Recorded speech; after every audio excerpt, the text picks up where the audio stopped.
You know what? Let's start it like we did last time. All right. Editing Steve, ready? Like zoom into my hands. Cool. Thanks.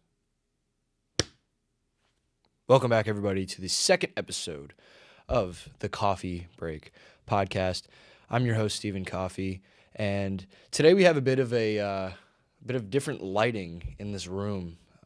Professor Golda helped me out in last week's class with the lighting in this room. He kind of just showed us we have to like click these three buttons over there instead of the two on the wall, and I think it honestly looks a lot better than the previous video's lighting. The previous video's lighting was not ideal, but we work with what we have, and I'm glad that I was able to get a little, pointers on how to use this lighting.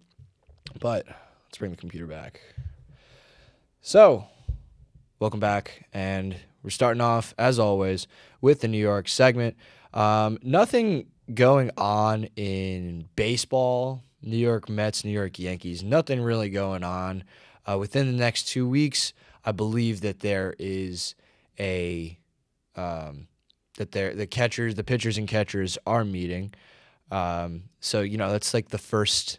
It's like the first big thing that goes on in baseball. So pitchers and catchers, they're meeting very soon, and I can't wait for baseball season to come back. So moving on, we're gonna move on to hockey. And since we last recorded, I apologize for not recording for, I think it's probably about 10 days. I don't know why I didn't like make the time to record, but I finally got myself to come to the studio on my Monday off from class. So, but going on to hockey, since the last episode, the Islanders, my New York Islanders, they first game coming back, first game since last recording. Islanders lost 5-0 to the Buffalo Sabres. On the score tells a different story than what actually happened in this game. The Islanders were in this game. They had their chances. They couldn't cash in on the opportunities that they had, and ultimately ended up taking an L for it. So, let me see. Wait, what was the date on that? The date on that was Saturday. That was Saturday the 24th. Yeah, Saturday the 24th. So the Islanders take that 5-0 loss to the Sabres on that Saturday.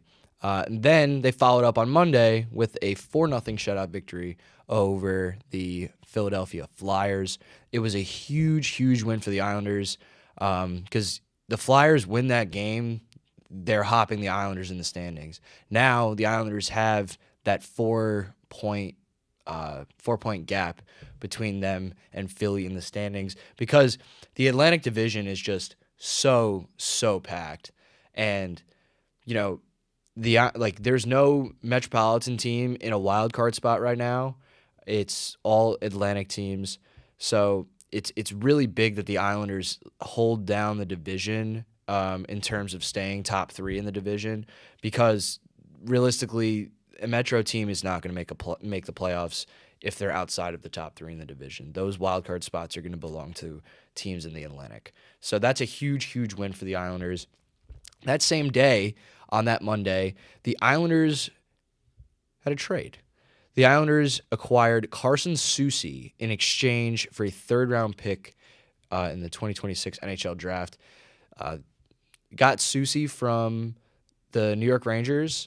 It's kind of funny because that following few days they ended up playing a home against the Rangers. So I mean, I think it's a decent pickup. To be really honest with you, I have a heart attack watching Carson Soucy and Scott Mayfield play together. It's really it's frustrating to watch the two of them, to say that. I've never been a Scott Mayfield believer, or I've never liked Scott Mayfield, and to see Soucy with him on the same pair, it's a little concerning right now, and they really need to fix that now. So it's a decent pickup. They needed that defenseman to really replace Alex Romanov, who I believe is out for the rest of the year. So, and then the following day, the Islanders made another trade. The Islanders acquired Andre Palat. They acquired Andre Palat, a third-round pick, and a sixth-round pick in exchange for Max Siplikov. I saw this trade and I really was confused, not from an Islanders standpoint, from like a hockey standpoint. I didn't understand. I was like, wait, we're getting more to give up Maxim Siplikov, and it's just like Siplikov had recorded 2 points all year for the Islanders, right? In 40 or so games. Yeah, he's been scratched every once in a while because he's not, he's trying to break the starting lineup. So the Islanders get Andre Palat in return.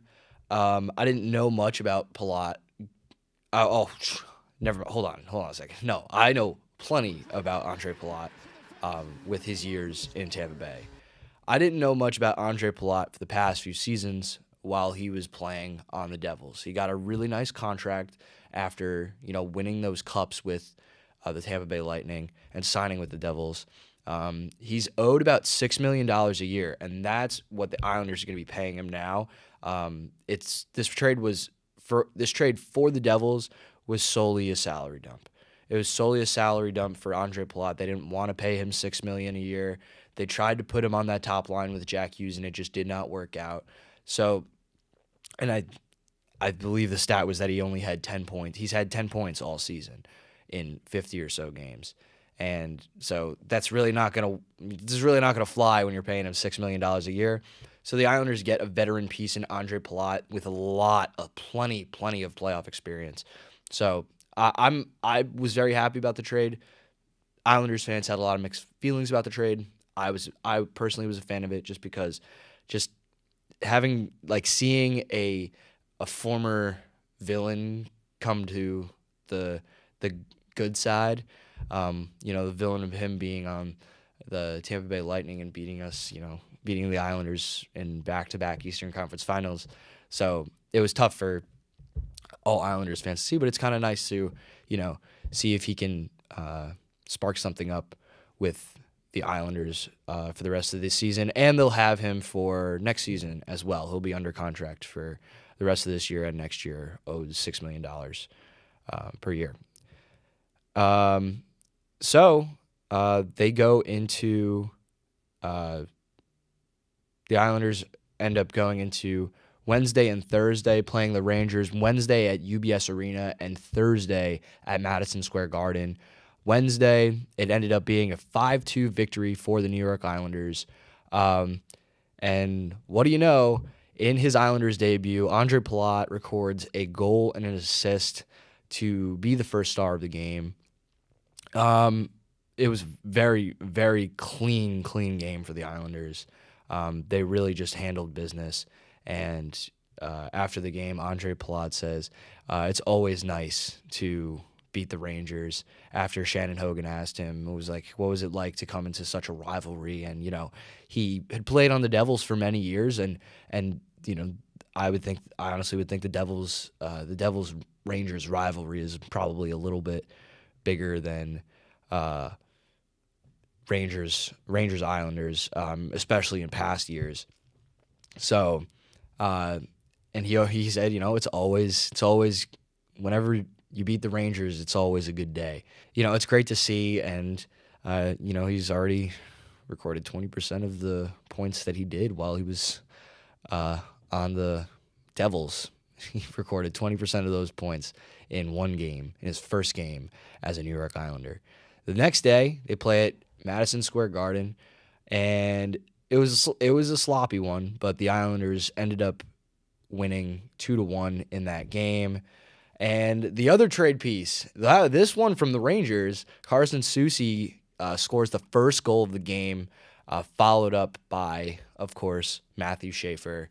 Matthew Schaefer, after the game, also saying, that the Islanders fans were a lot louder at MSG than the Rangers fans, and that's wonderful to see. I'm extremely, extremely happy about that, and I think to have uh, Matthew Schaefer, I just love the kid, man, and I'm so happy to have that kid on my team, and I think he's just an inspiration for younger hockey fans and younger hockey players. So I'm so happy to have that kid on our team, and he's really been balling out. And if he doesn't win the Calder Trophy, I think I'll probably I'll have to riot.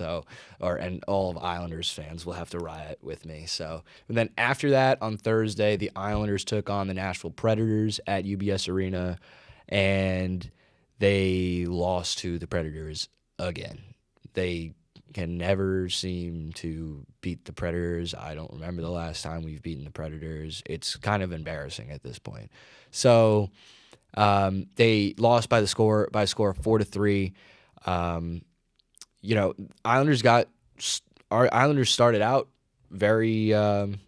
They started well out the gate, and they scored 2 goals within the first 6 minutes of the game, and Nashville scored 2 goals to tie it in the first, and there was a goal scored by each team in the second period, and then in the third period, where everything crumbles, of course, the Nashville Predators score with about a minute left in the game. Instead of going to overtime and getting a measly point, the Islanders end with 0 on the night. So that was wonderful to see. And today's Monday. It's actually 7:25 right now. The Islanders have just gotten underway against the Washington Capitals in D.C., hoping to get a win. It's a big game. It's a divisional game, and the Capitals are hunting us down too. So we gotta really lock in, to say the very least. So. Moving on, actually, no, not moving on from hockey. I wanted to talk about Artemi Panarin, first of all. And, Artemi Panarin is looking for, no, he's not only looking for a team to be traded to, but the Rangers want a Brock Nelson type package for Artemi Panarin, which is, a top prospect and a first round pick. Panarin also wants an extension to go along with that. So that's why he's been holding out for a little while now. And he hasn't been playing for the Rangers. He hasn't he hasn't put on the skates since right before the series at the home and home against the Islanders.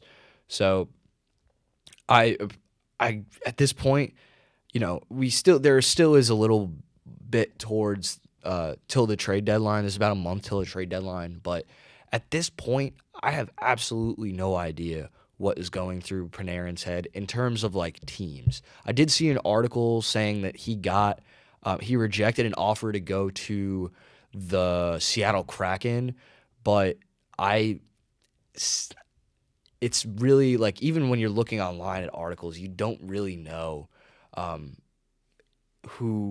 where he wants to go, who he wants to be with.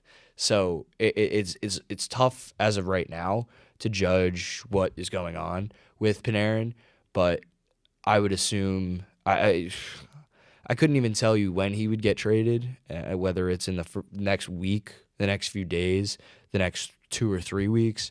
It's hard to tell, and I thought that he would want to go to a Western Conference team, because they got all of this, they got all of the big teams out there right now,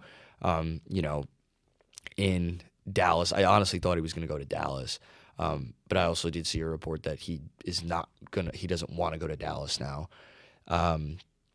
Dallas, he rejected an offer to go to Seattle, so you never know with Artemi Panarin.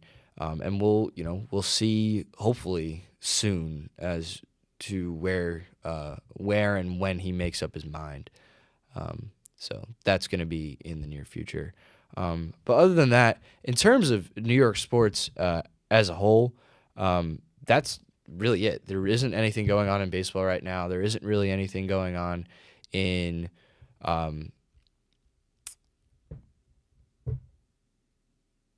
football. Thank you. Jeez, I can't think right now. Um, Football and baseball. Let's see. I'm not, totally positive as to what's going on with the Knicks or the Nets. I do know that the Nets have been absolutely terrible. All right, so the Nets, I don't even know. I don't even want to talk about the Nets. They're third to last in the Eastern Conference, and the Knicks are sitting pretty, second in the East. So that's wonderful to see. The Nets lost 130-77 to the Detroit Pistons. Shocker, because the Pistons are the best team in the Eastern Conference right now. Are they the best team in the league? No, they're not. OKC is still the best team in the league. And the Knicks. What about the Knicks? Where are the Knicks at? On Friday, they beat the Portland Trailblazers. The Portland Trailblazers, 127-97.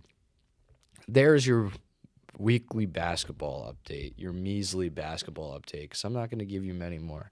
So, but the Knicks are sitting pretty. The Brooklyn Nets, not so much. All right, so with that being said, we're going to throw it to the Around the League segment where we're going to give a recap of the NFC and AFC championship games. Yes, I know it's a week late. And then a Super Bowl Sunday preview along with an insane NHL game that went on Sunday night, which was last night, along with a little bit something else hockey related, but not NHL related. Stay tuned. Welcome back to the Around the Leagues segment of the Coffee Break podcast. Super Bowl Sunday is a week from yesterday, and we're in for a good matchup. I will say that. But first off, we're going to review the championship games, the NFC and AFC championship games from last week. We're going to start off with the Broncos versus the Patriots. The Patriots take this one by a score of 10-7. The Broncos got out to an early lead to start this one. Jared Stidham with a 52-yard pass to Marvin Mims to get inside the 10-yard line, and then Stidham to Courtland Sutton a couple of plays later for the touchdown. At this point in the game, while I'm sitting with my Patriot fan friends, I saw Jared Stidham come like that right out the gate, and I went, wow, Broncos are winning this game. No way the Patriots come back. And they didn't end up scoring any points for the rest of the game. In the second quarter, Drake May had a rushing touchdown, and then in the third quarter, the Patriots kicked a field goal, and that was it for the rest of the game. It was a really, really boring game. The weather. If I can find a picture from the first quarter compared to the fourth quarter on television, Steve, please throw that in here, because it was insane. There was hardly anything in the first quarter, and in the fourth quarter, you can't even see the numbers on the field anymore. You can't even see the football being thrown. You can't even see anything. You can't see any sort of field goal attempts that were going on. It was brutal. The weather was terrible in Denver. So that's all I have for Patriots, Broncos, and the Patriots are going to the Super Bowl.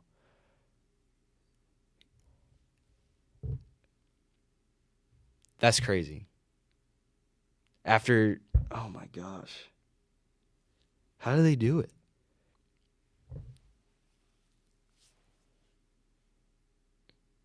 The football world does not like this. All right, we're going to move on to the Seahawks-Rams game, which was a much better game. The Seahawks took down the Rams by a score of 31-27. Kenneth Walker started off with a touchdown. Kenneth Walker, touchdown again. What did I say? Then the Seahawks had the lead for pretty much the entire game. The Rams continued to fight back, but it was too little too late for the Rams, and the potential the potential MVP in Matt Stafford. He had a really nice moment with Cooper Kupp after the game, at the end of the game. So it was a really good game to watch. It was a really fun game to watch. Sam Darnold, after all of these years, all of these teams, is finally going to the Super Bowl. Congratulations to Sam Darnold, because that is just an unreal comeback. Now, Super Bowl Sunday is just around the corner. I'm ready to eat some chicken wings, eat some really disgusting food, but such good food. You know what I mean? Super Bowl Sunday is one of my favorite days of the year, and I'm just so excited. I just love Super Bowl Sunday. The Super Bowl food, the Super Bowl boxes, hanging out with my friends. But Seahawks versus Patriots, that is the highlight of the day, other than maybe Bad Bunny, if people are fans of Bad Bunny. It's Seahawks versus Patriots, Drake May versus Sam Darnold. This is going to be a really good game. It's Sam Darnold who, last year Sam Darnold had a phenomenal season with the Minnesota Vikings, and then ended up getting eliminated in the first game of the playoffs against the Rams. I was not a believer in Sam Darnold going into these playoffs. I'm a Sam Darnold believer now. He was drafted by the Jets, ended up getting traded to the Panthers in 2021, and then I don't know if he was traded from the Panthers or released from the Panthers in 2022. Or maybe, no, actually, I think he was just the backup quarterback for the Panthers, and then ended up being the backup quarterback for the 49ers for Brock Purdy. And then last year, the Minnesota Vikings, he played all the games for the Minnesota Vikings. He finished with over 4,000 yards, which he had never recorded in his career prior to that. That year, he actually had the most passing yards, or the most whatever it is, passing yards or yards. That's what I'm looking at the NFL stat sheet. I'm assuming it's passing yards, but that's the most amount of yards he's ever had in a season in his career to this day. And he ended with 35 touchdowns and 12 interceptions. So, according to these stats, the regular season from last year was the best regular season he's ever had in his career. This year was probably a close second. So, but this year, 17 games, 67% completion percentage, and over 4,000 yards again. A little less than last year with Minnesota, but he's just had an incredible run after. It's just an incredible story for a quarterback like him, and now he's playing on the biggest stage. You gotta just tip your cap to Sam Darnold. On the other side, it's second-year quarterback Drake May, and wow, Drake May, I don't know if it's any of that dark magic that Patrick Mahomes has had over the past 5 or so years, but man, how did the Patriots pull this off? They have an incredible defense, but they have average wide receivers, and everybody going into the season thought Drake May was an average quarterback, right? He's been above average. I don't think he's been phenomenal, but he's been doing what needs to be done, and that's to win games. And I think he does get a lot of help out from that defense. And both of these defenses are two of the best in football, right? And I despite that, I don't think it's going to be a low-scoring game. I think it's going to be it's either going to be a very high scoring close game or a very lopsided game. And if in terms of lopsided, I would think that the Seahawks score a lot more points than the Patriots. But for the sake of entertainment, I want it to be a close game, and I want there to be score changes every 5 minutes. And with that being said, I think that I want to say the Seahawks so bad, but I think the Patriots win the Super Bowl. I think they get, oh my gosh, I hate saying that. I think the Patriots are going to win the Super Bowl. I think they're going to win by a score of, I'm going to say 35. I'm going to say 35-32. Yeah. I think it's going to be a very, very close game. And I'm extremely excited to watch football for the last time this season with my friends. So the last time we'll see a football game until August or late August. So unfortunate, but very excited. Very excited. Moving on, I wanted to talk about this insane game that me and my roommates watched last night. The Lightning versus Bruins game in Tampa Bay at the Buccaneers Stadium. We'll look up what that stadium's called. Raymond James Stadium. That's where this hockey game took place. And it was a one of the wildest hockey games, for sure, probably the wildest outdoor hockey game that I've ever watched, aside from the Islanders-Rangers outdoor hockey game that was at MetLife was that 2 years ago? That was a crazy one too. But I think this one was even crazier. It was unbelievable. Oh, quick little update. The Islanders are up on the Capitals at the first intermission. Who scored? Matt Barzal. Nice. Hold on. There we go. Barzal goal. Islanders up 1-0.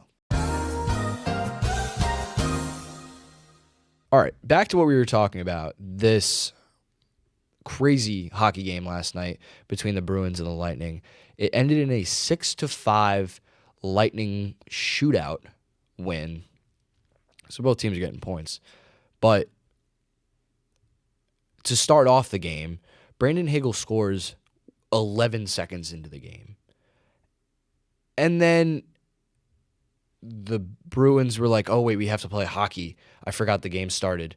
And scored 5 goals in the span of a period. Literally, actually a period. They scored with a little under 9 minutes left in the first, and then with a little under 5 minutes left in the first, and then a little under 2 minutes left in the first. So 3 goals in about 10 minutes, a little less than 10 minutes. And then 2 minutes into the second, scored another, and then 8 minutes into the second period with another to go up 5-1. And Morgan Geekie with this 32nd goal of the season. He's been unbelievable for the Bruins this year. He also scored 1 in the first period. So what a game for him, and what a season he's been having. And then things started to unravel from there. We had a goalie fight, and it's the second goalie fight of the season. We hardly see goalie fights anymore. To get 2 in one season is unreal. So very, very happy about that. And it was sort of a friendly fight. It was like, Swayman and Vasilevsky just getting a couple shots at each other, and then they're kind of just like embracing each other and patting each other on the back. You see Vasilevsky smiling a little bit. So it was definitely just a friendly thing that was happening. All right, first of all, the amount of penalties in this game were, oh my gosh. There were All right, there were 40 total penalty minutes in this game. 25 from the Bruins and 15 from the Lightning. Power play percentage, the Bruins were 1 for 3 on their power play, and the Lightning were 3 for 8.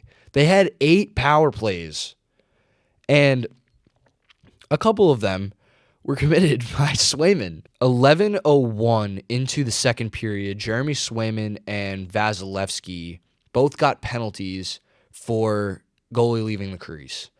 And then Brandon Hagel and Charlie McAvoy also got 2 minutes each.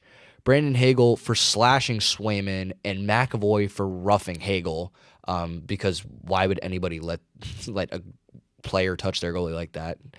And then Vasilevsky and Swayman, 5 minutes each for fighting. Crazy, an insane sequence. And mind you, just prior to this, why am I looking at myself over there? Just prior to this fight, and 2 minutes after Morgan Geeky's second goal of the game to make it 5-1, Bjorkstrand scores a power play goal, making it 5-2. 4 minutes later, Swayman commits another penalty, puck over the last delay of game penalty, and then 13 seconds after that, Tanner Jeannot, 2 minutes for interference, and so it was a 5-on-3 for the Lightning. They score 2 power play goals. They make it 5-4 before the conclusion of the second period. And then in the third period, 11:50 into the third period, Nikita Kucherov ties the game at 5.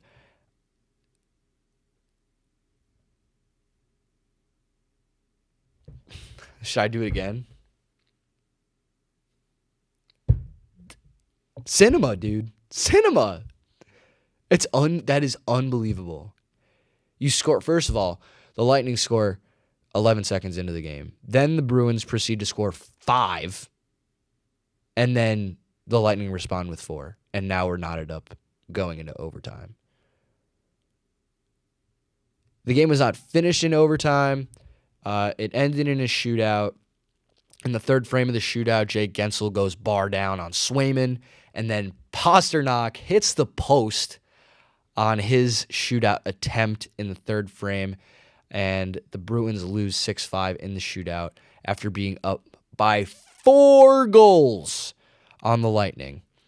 What an unbelievable game, and I was very happy that this was an outdoor game, and I was very happy that this was being streamed nationally. So that was a very entertaining game to watch. The biggest thing that has really gone on in baseball over the past week or so is that Eugenio Suarez signed a 1-year contract with the Cincinnati Reds. He's back with the Reds. Cool. Seattle, I feel bad for Seattle because he hit probably the biggest home run in Mariners history to send them to the ALDS. And, it's unfortunate for Seattle. I'm sure he has Seattle forever in his heart. So that's it. But we talked about, a little bit about the MLB, a little bit about, a lot of it about the Super Bowl and, recapping the championship games. And then we touched on the NHL a little bit. I just wanted to give a little shout out to my fraternity brothers. They're starting their lug hockey season this week. It's actually tomorrow. Probably won't get this video out by then, but they're going to be taking on Beta, I think. Yeah, I think they're taking on Beta. My fraternity brothers, good luck to you guys. Tomorrow night, I will be at the game along with a bunch of the Brotherhood. So I will be at the game. They'll be taking on Beta tomorrow night. And it's going to be a fun time. We always have a fun time at the games. Maybe I'll find a camera somewhere if I can to record some of the action. But our guys they're going to be defending the cup, defending the Lug Cup that is now destroyed. Thanks, T. Tiernan destroyed. My roommate Tiernan had accidentally dropped the cup one day, and it was very sad. But the cup was really cool. I'll find a picture of it and put it on the screen if I remember. So yeah, we're defending the champ. Our guys are defending. Gonna go out there and defend the title and see if we can go back to back. So, but other than that, that'll do it for the Around the League segment. And I have a little bit more of an organized version of this gambling segment. So stay tuned, guys. Welcome back to the final segment of today's episode of the Coffee Break podcast. I have an organized version now, and it's from Fliff, but it's still something. So, Fliff, I don't use Fliff anymore. I used to use Fliff a lot. Oh, I need to turn off my Wi-Fi. But I have Fliff. It's free to use, and I don't use any money out of it. You just get that free $1 every day or so. First, I wanted to check out my picks from last week. Ramondre Stevenson, over 48.5 yards. That's 1 for 1. Matthew Stafford, over 1.5 passing touchdowns. We're 2 for 2. Jared Stidham, over 0.5 picks. That did hit. Kenneth Walker to score a touchdown. We went 4 for 4 on our picks last week. Let's try and finish 8 for 8 now. And it's going to be a parlay for the Super Bowl, because what else would I do it on? This is the most important game of the year in any sport. So, anytime touchdown for Jackson Smith-Njigba and Ramondre Stevenson. Yes, I'm going away with I'm stepping away from Kenneth Walker for this game, and I think Jackson Smith-Njigba is the best wide receiver in the NFL this year. I think he totally gets a touchdown. I think Sam Darnold's going to get him the ball a lot. So, and then Ramondre Stevenson, anytime touchdown. He's been getting the ball a lot more than Henderson. I think he does end up finding his way into the end zone, and especially when they're in the red zone. When they're in the red zone, they're handing the ball off to whether it's Henderson or Stevenson, and maybe Drake May. Drake May scored a rushing touchdown last week, so we'll see. But and then I have two more bets for the same player. And that player I have for anytime interception and over in passing yards. So a good and a bad, I would say. And that player is Drake May. Drake May, I think, is going to have an interception in this game, and he's going to have over 221 and a half passing yards in this game. Like I had mentioned, it's going to be a high-scoring game, in my opinion, and I think Drake May does ball out, aside from making one mistake, and that is the interception. That ends up being a plus 860 4-leg parlay, $1, the one free Fliff dollar to pay out $9.60. But yeah, with that being said, my friends, thank you again for tuning in to the second episode of the Coffee Break podcast. I'm continuing to have fun, filming and editing this. Editing the one last week was really long. Hopefully this one is significantly shorter. So, but thank you guys for watching. Thank you for tuning in. Like and subscribe, share the video with your friends, and I will see you next time. Peace.